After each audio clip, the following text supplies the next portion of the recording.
আসসালামু আলাইকুম এভরিওয়ান, কেমন আছেন সবাই? আশা করছি সবাই ভালো আছেন। আলহামদুলিল্লাহ আমরা অনেক ভালো আছি। মহান আল্লাহ তাআলার রহমত এবং বরকত সবার উপরে নাজিল হোক। আলহামদুলিল্লাহ আল্লাহ তাআলার অশেষ রহমতে আমাদের দিনটা অনেক ভালো কেটেছে। সকাল সকাল ঘুম থেকে উঠে আজকে চা খাওয়া হয়নি, যার জন্য চা বসিয়ে দিয়েছিলাম, আরেকটা চুলায় রান্না বসিয়ে দিয়েছিলাম। আজকে গরুর গোশত রান্না করা হবে, যেহেতু ওর বাবা বাসায় ছিল, তার জন্য ভাবলাম আজকে একটু গরুর গোশত রান্না করি। তার জন্য মশলাটাকে আমি আগে থেকে কষিয়ে নিলাম। এই তো নরমাল মশলাগুলো দিয়ে দিলাম, আর যে গরম মশলাগুলো আমরা ব্যবহার করে থাকি, দারচিনি, লং, এলাচ, তেজপাতা, সেগুলোকে দিয়ে ভালো করে মশলাটাকে কষিয়ে নিব। এখন দিয়ে দেবো গোশতগুলোকে। তো আমার হাজব্যান্ড যেহেতু সপ্তাহে একদিন বাড়িতে থাকে, তার জন্য আমি সবসময় চেষ্টা করি ওই দিনটাকে একটু স্পেশাল করার জন্য। এই পৃথিবীতে যত সম্পর্কই থাকুক না কেন, কিন্তু আপনার হাজব্যান্ড আর আপনার সম্পর্কটা সবচেয়ে অমূল্য। আমি শুধু এতটুকুই বলবো, আপনার হাজব্যান্ড যেমনই হোক, যে কাজই করুক, যে পেশায় নিয়োজিত থাকুক না কেন, তাকে সম্মান করুন। তার ভালো লাগা খারাপ লাগাগুলোকে খেয়াল করুন, তার পছন্দ অপছন্দগুলোকে মর্যাদা দিন। তাকে নিয়ে কখনো কারোর সামনে ছোট করে কথা বলবেন না। একটা কথা মনে রাখবেন, আপনার হাজব্যান্ডকে ছোট করেছেন মানে আপনি ছোট হয়ে গেলেন। এই কথাগুলো ভাইয়াদের উদ্দেশ্যেও বলবো, আপনিও আপনার ওয়াইফকে সম্মান করুন। আপনি যদি আপনার ওয়াইফকে সম্মান না করেন, তাহলে কেউ সম্মান করবে না।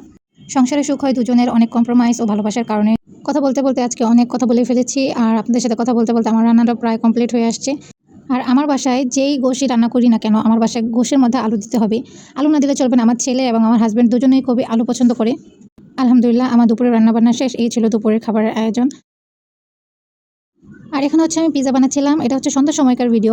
পিজা ডোটা আমি 1 থেকে 1.5 ঘন্টা আগে বানিয়ে রেখেছিলাম। আর আজকে তেমন কিছু ছিল না পিজা বানানোর জন্য। ক্যাপসিকাম নিয়েছি, টমেটো আর কিছুটা অনিয়ন নিয়েছিলাম।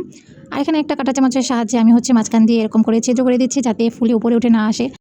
যেহেতু হঠাৎ করে পিজা বানাচ্ছিলাম, তার জন্য পিজা সস আর বানাইনি।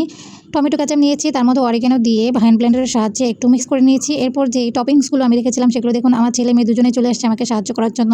ক্যাপসিকাম দিয়ে দিয়েছি, এখন এর উপর দিয়ে দিলাম চিকেন। আর চিকেনটাকে আমি অবশ্যই রান্না করে দিই না, আমি কাঁচাটাই দিয়ে কিছুক্ষণ মশলা দিয়ে মাখিয়ে রাখি। তারপর উপর দিয়ে ওভেনে দিয়ে দিলে এটা টেস্ট ভালো আসে আর একটু জুসি হয়, তার জন্য আমি এভাবে দিই। অনিয়নগুলো দিয়ে দিলাম, এর উপর দিয়ে দিব চিজ। আমার কাছে চিজ একটু বেশি ভালো লাগে। এখানে দুটো পিজা বানিয়েছিলাম, প্রথমটা আমি ওভেনে দিয়ে দিয়েছি, আর এখন আরেকটা পিজা বানিয়ে নিয়েছি। মেয়োনিজ বানিয়ে নিয়েছি। ভিডিও ভালো লাগলে লাইক, কমেন্ট, সাবস্ক্রাইব, পাশে থাকার জন্য ধন্যবাদ। সবাই ভালো থাকুন, সুস্থ থাকুন। আজকের মতন এই পর্যন্তই। আল্লাহ হাফেজ।